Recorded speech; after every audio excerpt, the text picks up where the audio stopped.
السلام عليكم ويا صباح الفل عليكم، يا صباح الورد والياسمين وكل حاجة حلوة على قلبكم. ازيكم عاملين ايه؟ يا رب تكونوا كويسين وفي احسن حال.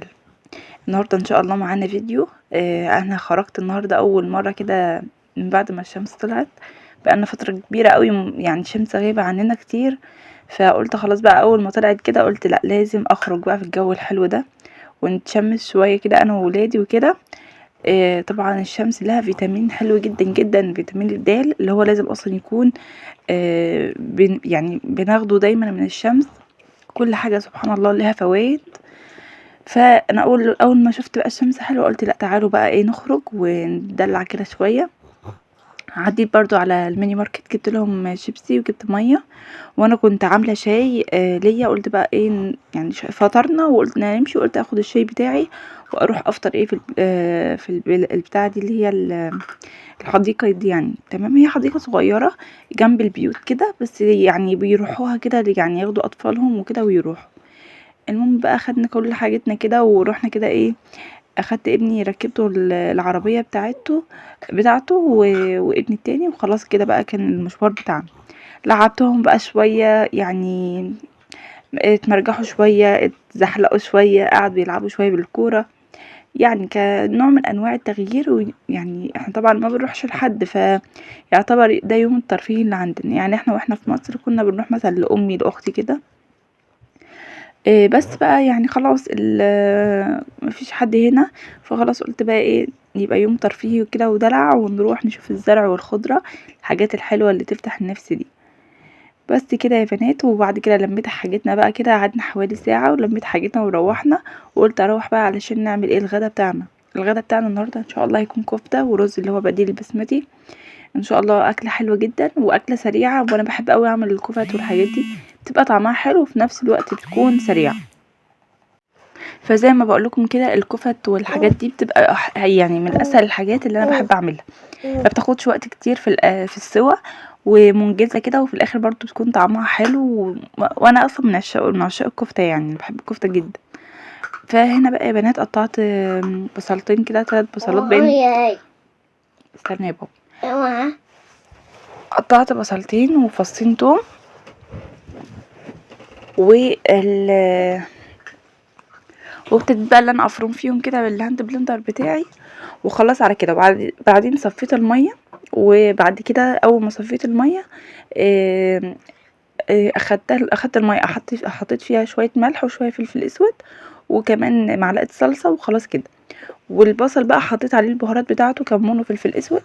ولو حابه تحطي مرقه دجاج تمام، مش حابه خلاص. وملح وخلاص كده. ولو حابه تحطي بهارات كفته، بس الصراحه انا ما بحبهاش ابدا في الكفته، يعني عندي بس ما بحبهاش.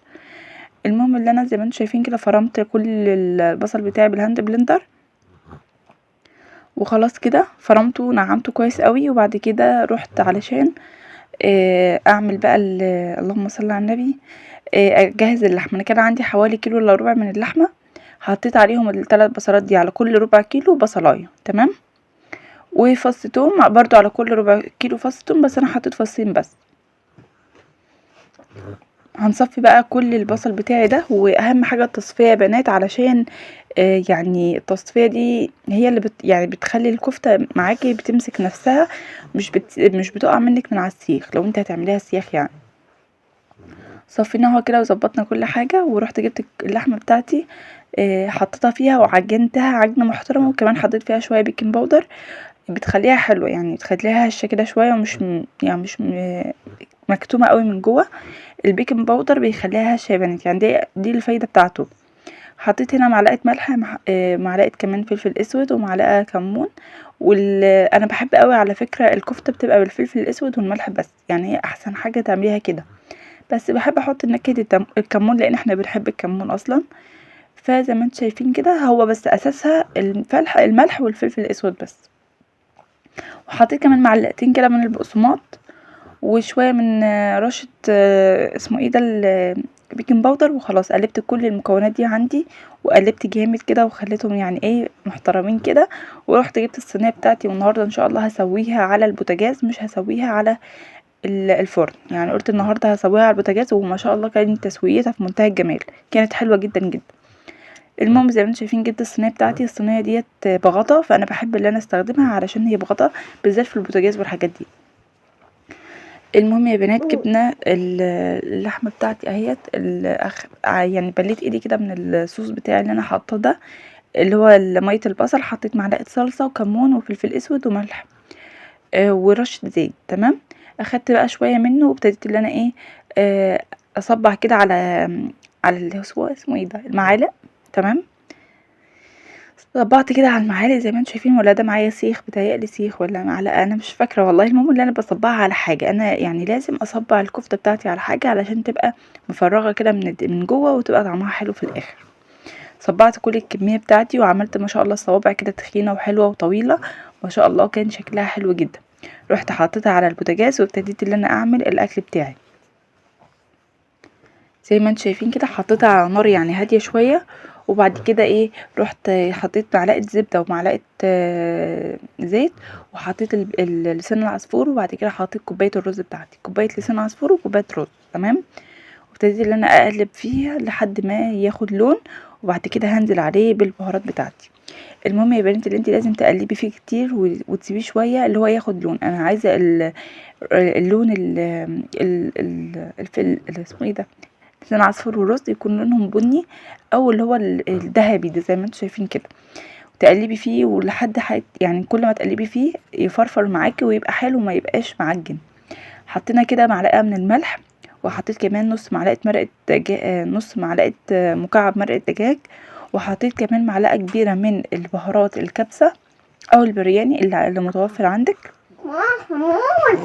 او بهارات الرز الاصفر. تمام.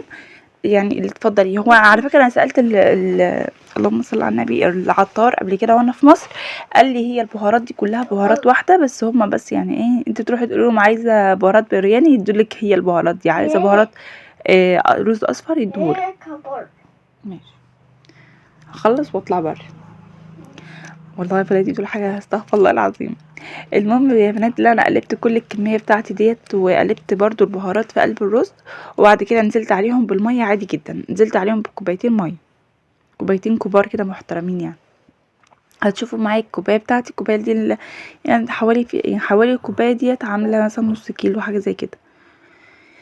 المهم زي ما انتم شايفين قلبتها تقليبه محترمه كده، والدنيا بقت فل. خلاص انزل عليها بالميه وهسيبها بقى هسويها زي الرز العادي خالص، ما فيهاش اي مشكله. بس في الرز ده يعني زودي شويه الميه عادي، لان لسان العصفور مش يعني بيبقى بيشرب ميه كتير، فانا عشان كده حطيت كوبايتين.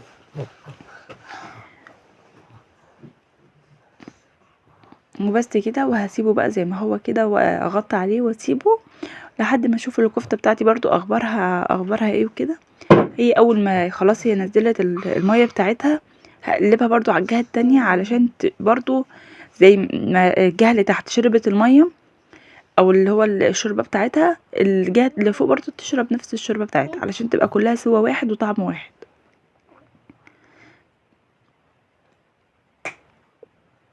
بس كده يا بنات، يعني الاكله خفيفه وسهله وبسيطه، وطعمها بيبقى حلو جدا، والحمد لله يعني بتطلب من يعني جوزي وكده بيطلبها مني. قلبنا بقى الكفته بتاعتنا دي كل واحده قلبتها كده على الجهه التانية، وسبتها خالص بقى مع نفسها لحد ما شربت الصوص بتاعها ده. واول ما شربت الصوص نزلت عليها بعد كده على اللهم صل على النبي بالباقي بتاع ميه البصل، نزلت عليها برضو على وشها كده علشان تاخد لون، وهتشوف في الاخر لونها معايا كان عامل ازاي. هنا برضو كنت رحت قليت شويه بطاطس كده، وخلاص كده كان الاكل بتاعي جاهز. بصوا زي ما انتم شايفين كده الكفته عامله ازاي، واخده لون احمر جميل، وما شاء الله الرز بتاعي مظبوط وزي الفل وطعمه في منتهى الجمال، وكمان شويه بطاطس كده يعني تحسي ان انت قاعده ايه في مطعم كده. ده كنت غارفه كده لاولادي، وبعد كده رحت بقى غرفت لينا بقى انا وجوزي وكده يعني. الصبع ده كان حرق مني شويه، بس دريته كده قلت علشان يعني ايه يكون شكل التصوير حلو في الاخر. بس يعني دي عادي بتحصل، يعني بتحصل في احسن العائلات. المهم اللي احنا كده عملنا الاكل ورحنا اتغدينا، وبعدها بقى كان جايلي شويه مشتريات كده قلت لنا اوريه لكم، وكنت جايبه المشتريات دي قبلها بيوم.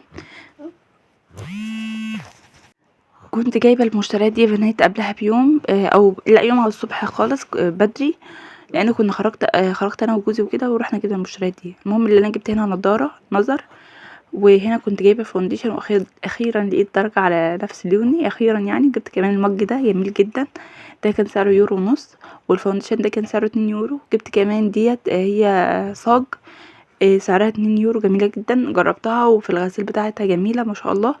جبت طبعا لوحه التقطيع ديت بيورو ونص. وجبت بقى الخضار والفاكهه دي انا مش عارفه الاسعار لان جوزي الصراحه هو اللي جايبهم، بس انا جبت اللبن وجبت كمان البيتين بامبرز وجبت كوتشي لابني. الكوتشي ده برضو كان سعره 5 يورو. فبس يعني ده كده كان كل المشتريات اللي انا جبتها. رحت بقى قلت اعمل لهم حاجه حلوه، جبت كمان الساعه دي ب2 يورو لابني. هنا بقى زي ما انتم شايفين كده رحت اعمل شويه حاجات حلوه كده. قلت بدل فيه فاكهه وفيه فراوله اروح اعمل لهم شويه كده كوكتيل يعني وكده. حاجه كده تفاريح بقى نحلي بيها بعد الغدا والحاجات دي كلها. المهم اللي انا هنا رحت قطعت التفاح، وزي ما انتم شايفين كده التفاح نقيت التفاح اللي ولادي كانوا مقرقضينه كده وما كملوهوش. اخدته قلت بدل ما يبوظ حشت الحته اللي هم مقرقضينها دي رميتها والباقي قطعته عادي، يعني بدل ما يبوظ ولا يترمى ولا كده، احنا حرام يعني الحاجات غاليه.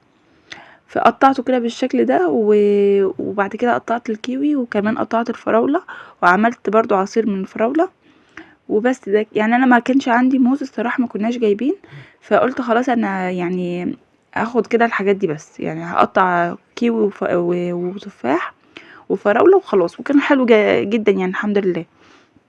رحت هنا عملت برضو ضربت جبت الهاند بلندر ضربت فيه العصير بتاعي.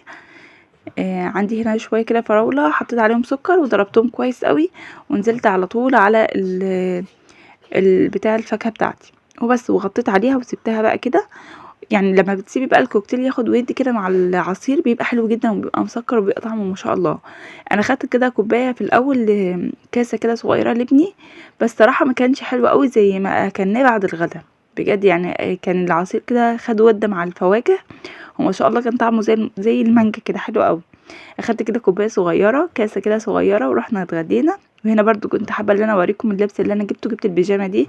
هي واسعه عليا يعني نمره، بس هي حلوه جدا جدا، وكمان كنت جايباها واسعه علشان يعني اكون مرتاحه فيها في النوم وكل حاجه. جبت الشكل ده ورحت جبت برضو الكاش مايو او البيجامه برضو لحد الركبه بالشكل ده، بس هي ملهاش بنطلون، هي بس كده، هي بكم وعامله زي العبايه كده بس لحد الركبه، بس جميله قوي. كمان رحت جبت البيجامه دي جميله برضو، هي لونها كحلي. عجبتني قوي، كنت شفتها على ممثله باين او حاجه زي كده فعجبتني، اول ما شفتها رحت جبتها على طول. بس كده وكده اكون خلصت معاكم الفيديو بتاع النهارده. اشوفكم على خير والسلام عليكم ورحمه الله وبركاته.